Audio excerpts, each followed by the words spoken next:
Bạn Hát xin chào quý vị khán giả đã trở lại kênh YouTube của mình. Thì hôm nay mình đang đứng ở xã Long Hữu Đông, huyện Cần Đước, tỉnh Long An. Thì phía sau mình đây là một ngôi nhà có trăm cột. Bạn Hát xin mời các bạn tìm hiểu về ngôi nhà tại sao có nhiều cột như vậy nha. Đây mình chuẩn bị bước vào. Thì hồi nãy mình đã có xin phép cô chủ nhân ngôi nhà này thì mình review cho các bạn xem.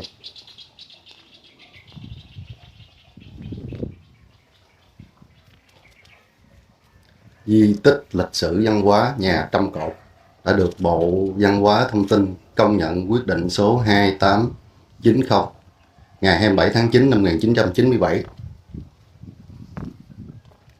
Thì xung quanh ngôi nhà mình đi vòng vòng xung quanh ngôi nhà để các bạn xem. Rồi mình sẽ vô trong.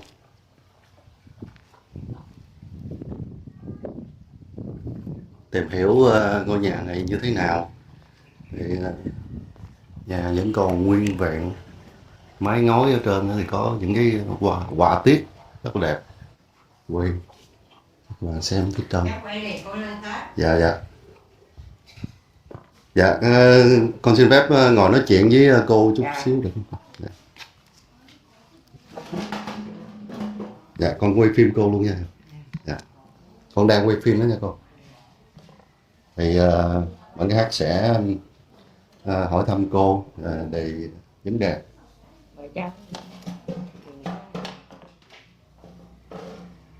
Dạ. Con thì con làm YouTube cô. Dạ. Con ở Gò Công Tây, Tiền Giang. Con xin nói con học cô thứ mấy để con xin. Cô thứ 9. Cô 9. Cô 9. Và cô là người quản lý ở đây. Thì để cô nói lên cái tiểu sử này, cháu nắm đường ngôi nhà mình. Hôm nay rất hân hạnh được đón tiếp phái đoàn của cháu ha, từ ở Gò Công Tây về đây tham quan ngôi nhà trăm cột. Cô đây là chủ nhân ngôi nhà. Dạ. Nói lên cái tiểu sử cháu nắm được ngôi nhà mình ở đây. Dạ. Thì cái ông đó là ông nội cô á, là tên Trần Nhân Hoa đó, ông đó đó. Dạ. Là ông xây dựng ngôi nhà từ năm 1898 và hoàn thành năm 1903, tức như 2 năm xây dựng và 3 năm chạm trổ. Khi mà chạm trổ thì ông nội cô mới mời 15 người nghệ nhân Quế chạm ròng rã 3 năm, ăn 3 thiên lúa, chạm khắc bằng tay. Theo kiểu cung đình Quế là tứ linh tứ thời. Tứ linh là 4 con vật long lân quy phụng, tứ thời 4 mùa 4 tiết là xuân hạ thu đông, thể hiện qua 4 cái kèo và mai lan trúc cúc á. Khi thờ mặt bằng xong thầy trầm bắt đầu bắt chổng lên đục khoét ở trên không, làm ở dưới rất là khó khăn nhưng mà lên trên là càng khó hơn nữa. Thì khi ăn tăng gia bạn bè cái tổng được tặng tất cả là 5 tấm liễn. Tấm ở giữa 4 chữ đây là sơn trang cổ tận, 4 chữ đấy, sơn trang cổ tận, nghĩa là núi cao không dứt, ý chí con người rất là cao cả, làm gì cho bằng được, không nặng chín hạ lòng. Mà ông nội cô người 22 tuổi quyết tâm làm theo ý muốn của mình. Hai bên đây thả góc xa cừ đó là 2 lời dặn cho con cháu, đó là 3 chữ thiện tối lạ, nghĩa là làm việc thiện rất vui. Con người mình làm việc thiện thì cảm thấy vui vẻ, khuyên rằng con cháu mình ăn ở sao phải đạo đức hiền lành, lấy chữ thiện làm đầu. 2 tấm đĩa hai bên cây cọt, tấm ở bên phải đây là thiên địa náo trường xuân, mậu trúc mai thanh khai hảo cảnh. Thiên nghĩa là trời, địa là đất. Trong sự vận động của trời đất vào mùa xuân, mầm trúc nhú lên, cây mai thanh thảnh tạo thành một vẻ đẹp. Ở mé bên trái hướng sơ nghi thắng cuộc, liễn phi điểu khẩu tráng kỳ quan.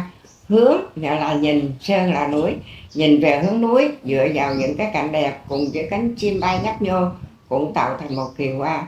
Thì xuyên qua 2 tấm liễn này, qua bao lam này, chúng ta có cảm giác như là đứng trước một khung cảnh thiên nhiên hết sức là tươi đẹp. Bàn tay nghệ nhân biến những mảnh gỗ vô tri vô giá thành những sinh vật có linh hồn, y hệt như vật thật đứng ở trên màn ảnh vũ trụ trời đã khánh sinh tự nhiên mà có.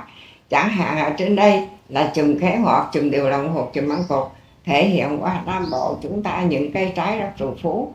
Ngoài ra gồm có đây là bông sen, lá sen, bút sen để thể hiện qua ở tháp 10. Người ta nói rằng tháp 10 đẹp nhất bông sen, Việt Nam đẹp nhất có tên Bác Hồ. Nói lên cái sự minh bạch, sự tinh khiết của người Việt Nam mình khéo tay làm ra cái sản phẩm này độc đáo mà qua 2 thời kỳ chiến tranh của Nguyễn Giảng không bị bom rơi Đà Lạt, không bị giặc vào phá nhà còn nguyên. Nhà cấu trúc có 120 cột, 68 cột tròn về 52 cột vuông, nói lên 100 cây, 68 cột tròn 52 cột vuông, nói lên 100 cây cho chẳng, nhưng mà sự thật nó 120. Khi vào nhà có 2 cổng đi vào, hồi nãy các cháu đi cổng hướng đông. Khi mà cổng ngôi nhà thì ông nội mới mời ông thầy địa lý xem cung mạng như thế nào. Cung mạng phải trợ cửa về hướng nam, đây là mặt phong thổ. Còn mặt phong thủy á, là hướng nước thủy triều từ cầu cái nước mặn á, từ quanh đây có con là thử C, nước dâng lên vào tiếp vào mãi hoài, do đó ổng hướng cửa đó là mặt hậu. Thì khi vào nhà có 6 bậc tam cấp lên thể hiện qua sanh lão bệnh tử. Sanh lão, những người lão làng, những người có địa vị xuất sắc trong xã hội đi ra này, và những người không xuất sắc trong xã hội, những người thứ dân là đi ngã còn lại. Đi vào nhà thì nam tả nữ hữu, nam thì ngồi bên trái, nữ ngồi bên phải. Đây là bằng mặt xây một mảnh. Cái bàn này xây được luôn, xây tròn hả cháu? Một mảnh á, trên 100 năm mới được mảnh này. Mà đặc biệt nhất bằng này bằng đực các cháu, bằng kia bằng cái bằng đực cái sâu chuỗi này nằm trên, thể hiện qua dương dương là trời, bên kia sâu chuỗi nằm ở dưới đây, âm là đất, thể hiện qua nam tả nữ hữu. Nam thì ngồi bên trái, nữ ngồi bên phải theo phong kiến hồi xưa. Bây giờ Nam công nhận với các quốc gia mình ngồi vào rước bằng ngày 27 tháng 9 năm 1997 á. Khi mà rước bằng xong thì được tu sửa làm 4 đợt. Đợt đầu cái mái ngói này 250 triệu, 2001 là sửa cái mái ngói này. Rồi đợt thứ hai là sửa những cái vách lụa này bị hư á cháu, thì sửa cái ngói vách lụa này. Và cái nhà, 2 cái nhà ở phía sau bị xuống cấp á. Đợt thứ ba thì được tu sửa bằng cũng như là 2 cái nhà sau với cái nhà vệ sinh phía sau. Rồi đợt thứ tư được ông chủ tịch huyện mình cho cái con đường vô và cái sân rộng rãi như thế. Thì vì thế đây là một điểm son, một đề tài quý giá để con cháu chiêm ngưỡng cái tài nghệ.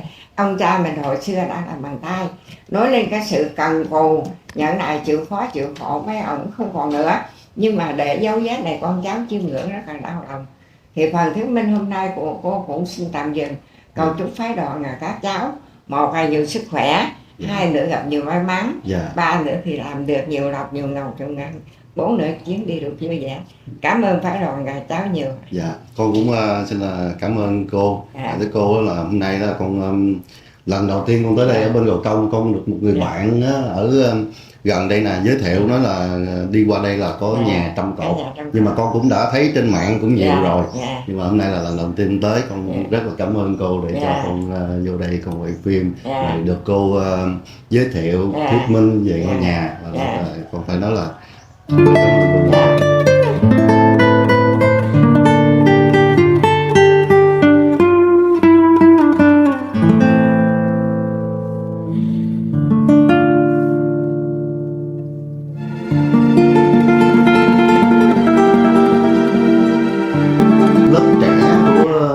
Sau con nữa, ví dụ con sau này nó biết được tới bên đây, con sẽ không ghi cái số tiền vô, nhưng mà con sẽ gửi. –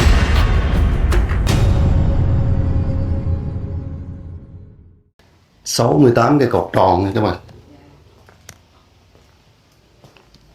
Mình thấy cũng khá là nhiều á, nãy giờ mình đi rồi mình đếm rất là nhiều luôn á. Rồi cái không gian này á thì để mình đếm thử 2, 4, 6, 8, 10, 12 cây, 14 cây. Thì nào cái không gian này không nữa là 14 cây, 14, 28, 32, qua bên kia nữa. Thì nhà thì toàn bộ bằng gỗ không á. Cô thì cô chính sống ở đây thì cũng đơn giản, cũng có tivi nè, âm ly và cặp loa, cái giường cổ.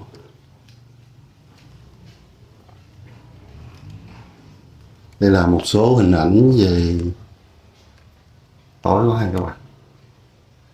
Số hình ảnh về gia đình của cô.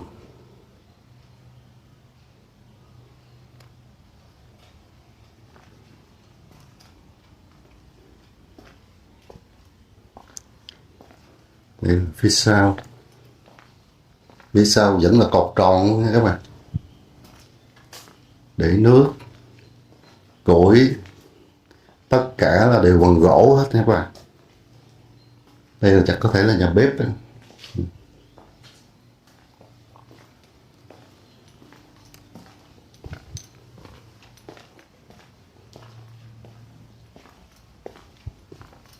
Để mình đi ra, nãy giờ mình quay ở trong nhà rồi, mình đi ra cái không gian ở ngoài xem sao.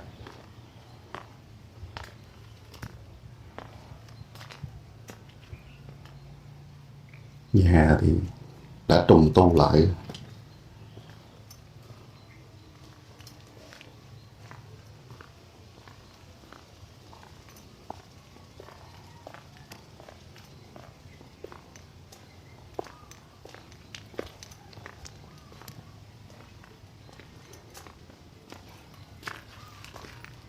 Vâng.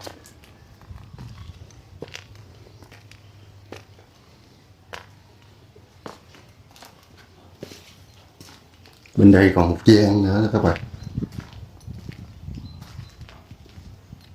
cũng là gian chính. Ngôi nhà này chắc hồi các bạn có xem phim cổ trang á, thì ở đây chắc cũng có quay một số phim cổ trang ở đây.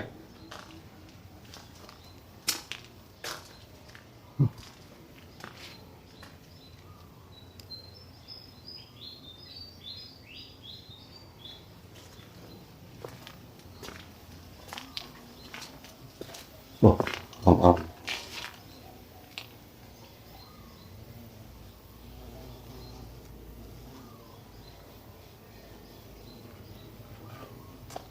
hoa này rất là đẹp luôn á.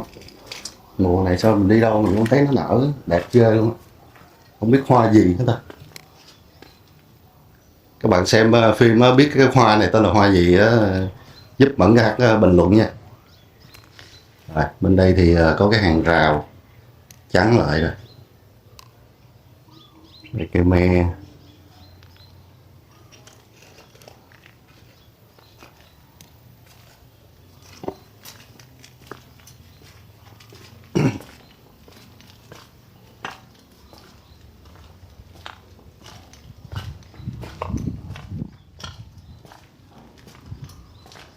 Thì nãy giờ các bạn cũng biết cô Chính đã giải thích rồi đó, là vì sao mà lại kêu là nhà trăm cột là như thế đấy nha các bạn.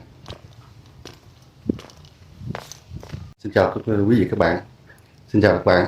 Nãy giờ Mẫn Gác cũng đã review cho các bạn xem vòng vòng ngôi nhà trăm cột.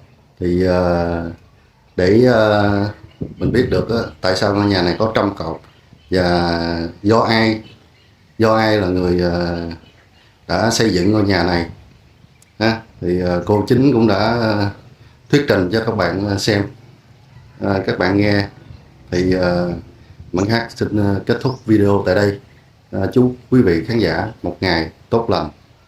Xin kính thưa quý vị khán giả, thì đến với ngôi nhà trăm cột này thì cũng có một số món quà lưu niệm do cô Chính bán. Thì với các bạn đến đây thì các bạn thể mua một chiếc ly có in hình ngôi nhà trăm cột này với giá là 80.000 đồng để ủng hộ cô Chính, để có kinh phí để trùng tu và sửa chữa cái di tích văn hóa này. Ngoài ra thì còn có một cái món bánh in long hụ. Bánh in long hụ này là cũng là một cái đặc sản của quê hương Cần Đước, Long An nha các bạn. Xin cảm ơn, xin chào các bạn.